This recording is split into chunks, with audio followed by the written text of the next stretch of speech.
He has been called so many things: a songwriter, poet, and a voice that would speak for a generation. His music has spanned over 50 years, and his influence even further. It was his ability as a songwriter that would later help to shape how the Beatles would write songs. Many of you may not be familiar with Bob Dylan, but you have been introduced to his work in many ways than one, whether it was through a song in a movie, or a cover song by one of your favorite groups or artists, or simply listening to the radio. His music seems to have touched so many. Bob Dylan was born Robert Allen Zimmerman on May 24, 1941 in Duluth, Minnesota to Abraham Zimmerman and Beatrice Stone Zimmerman. His early influences were artists like Elvis Presley, Jerry Lee Lewis, and Little Richard, whom he used to imitate on the piano at school dances.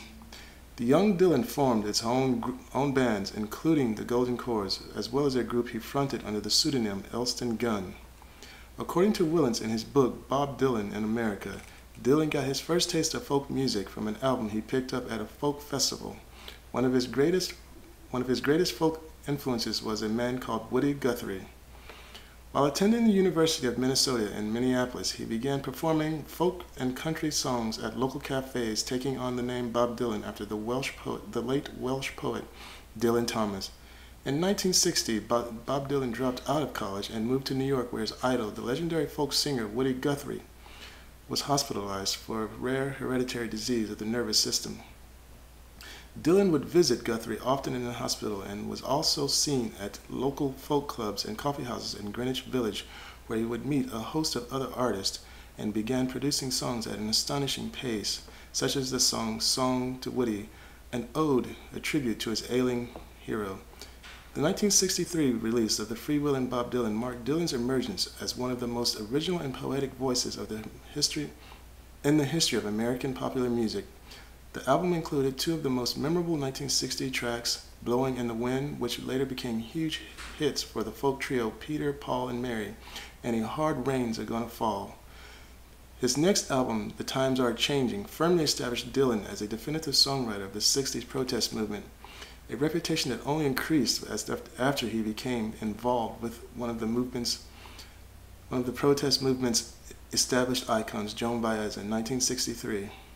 While this romantic relationship did not last but more than 2 years, it benefited both performers immensely in their music careers.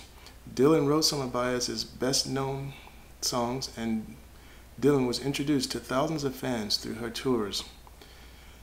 By now, Bob Dylan was playing 200 shows annually and was becoming bored and tired of the folk singer-songwriter protest movement, and often scoffed at the title that was given to him by the press, a voice that would speak for a generation. His album, Another Side of Bob Dylan, released in 1964, a much more personal and introspective collection of songs far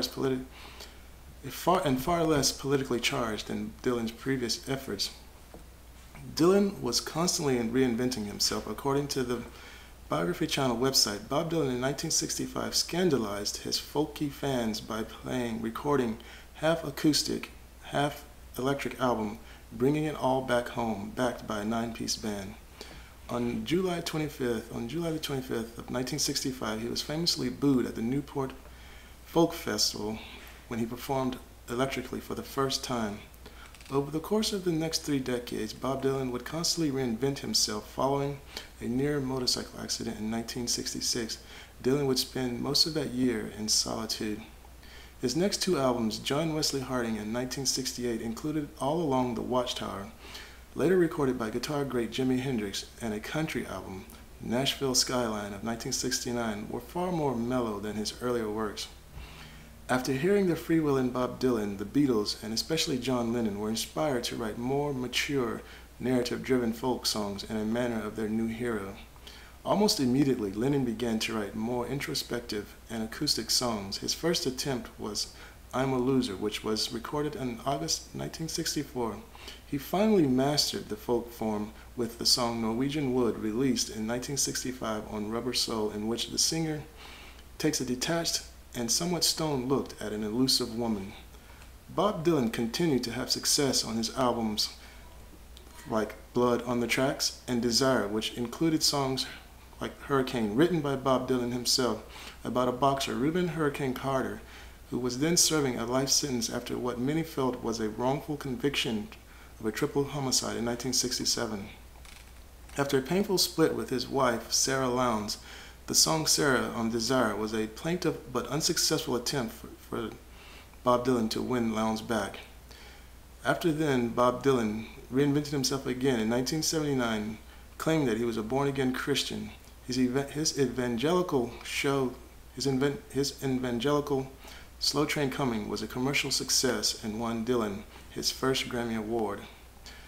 Beginning in the 1980s, Bob Dylan began touring full-time, sometimes with fellow legends such as Tom Petty and the Heartbreakers and the Grateful Dead.